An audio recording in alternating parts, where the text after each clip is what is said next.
Hey guys, I know I kind of look like a crazy person in that thumbnail, but just bear with me. It's a bit late, as you can see.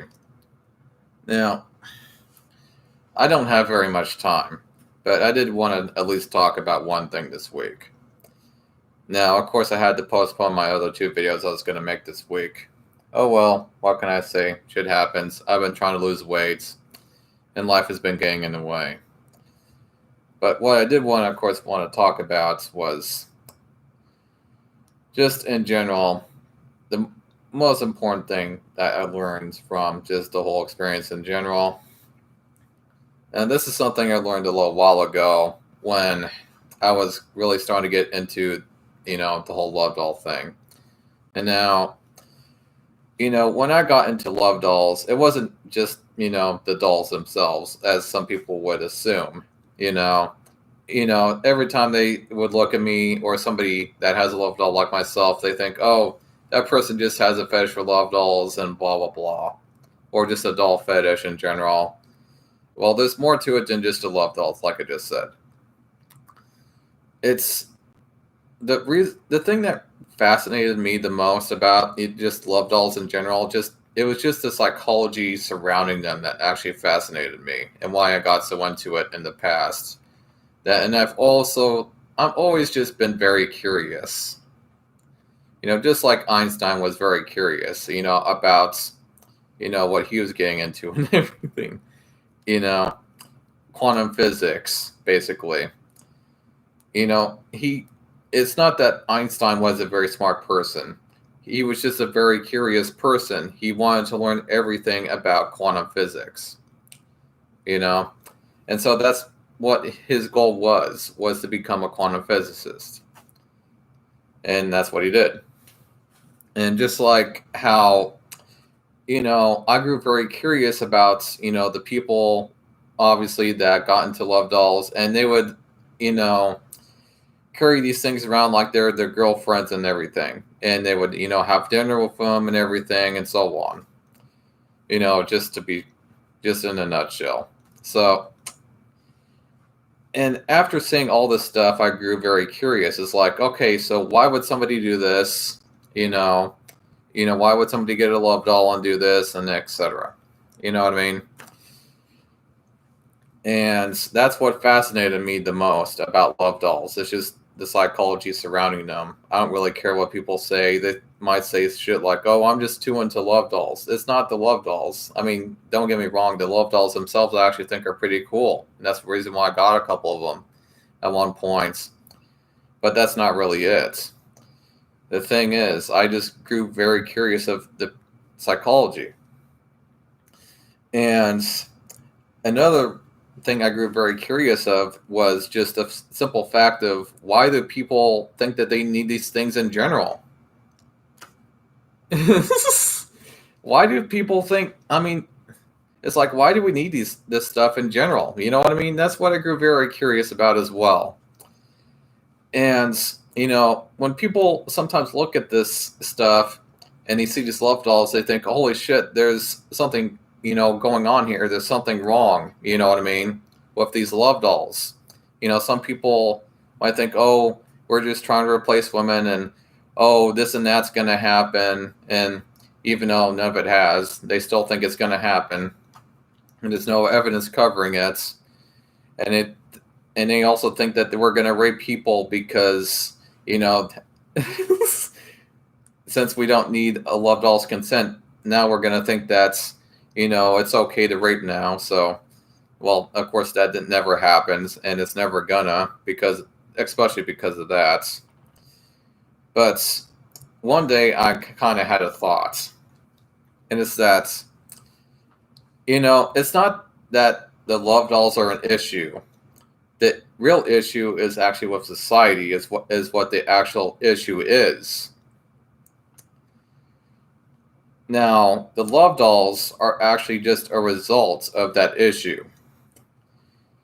And one of those issues, of course, is that this nation and other nations, even a little bit like it, have become oversexed.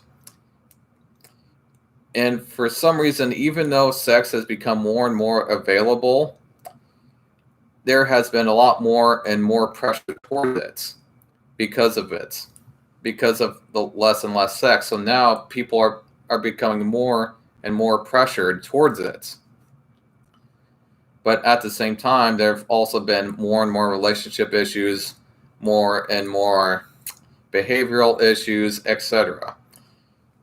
Less and less people might be, becoming less and less mentally ill, at least, but more and more we are seeing more of these behavioral issues. And that's also, I would say, part of it, is that too many people are getting into behavioral issues. I mean, I guess one sort of group I would, bring up is the incel group, for example. Now, the incel group is a result of peer pressure, is what that group is a result of.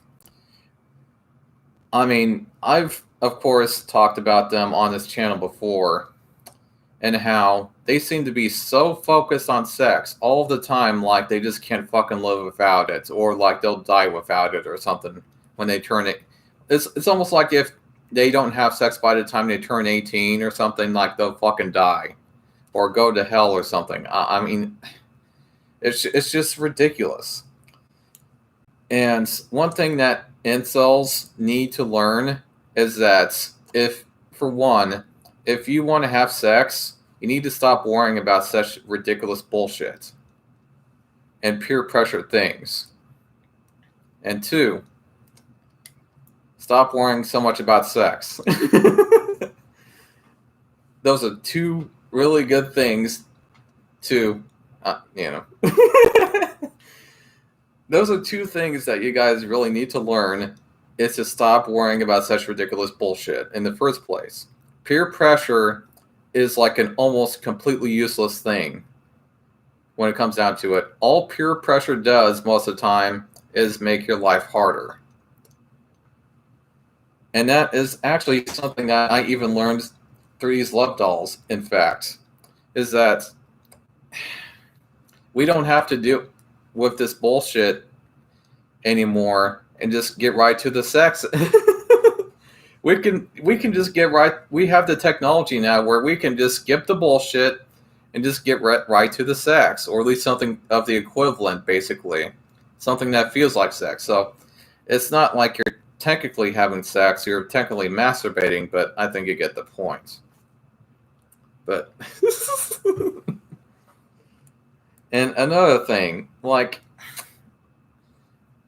it just seems like more and more people are just treating each other like discardable objects. And sometimes when people make things like an art form, kind of like these love dolls are, kind of a bit of their own art form in a sense, because we have to make these things by hand. It's basically an art form.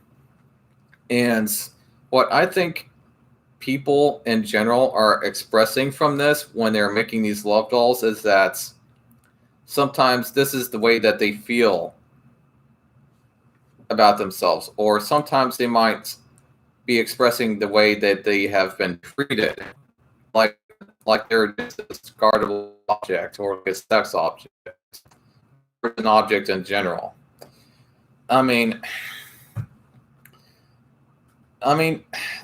think of it this way. I mean, I sometimes think that we just work too much in general. I mean, sometimes we just come back from work and we're too tired to have sex. You know what I mean? Or sometimes you might not be feeling like it, etc. I mean, and we have the least amount of leave time versus any other country on the planet when we are having children, which just makes being a parent that much harder. I mean, sometimes you don't even get any leave from work to care for your children. You don't get any fucking leave. And they just wonder why people aren't having children like they used to. Well, I'll tell you the reason why. It's because it's fucking hard enough. I mean, always expecting all this stupid ass bullshit from us, expecting us to do like over 10 hours a day. My father sometimes does 16 hours a day just so he can keep his successful job. I mean, I've even to this day I've never had to do a 16-hour a day job. But of course, if you want to all right, connection is lost, so I'll see you guys later. Bye.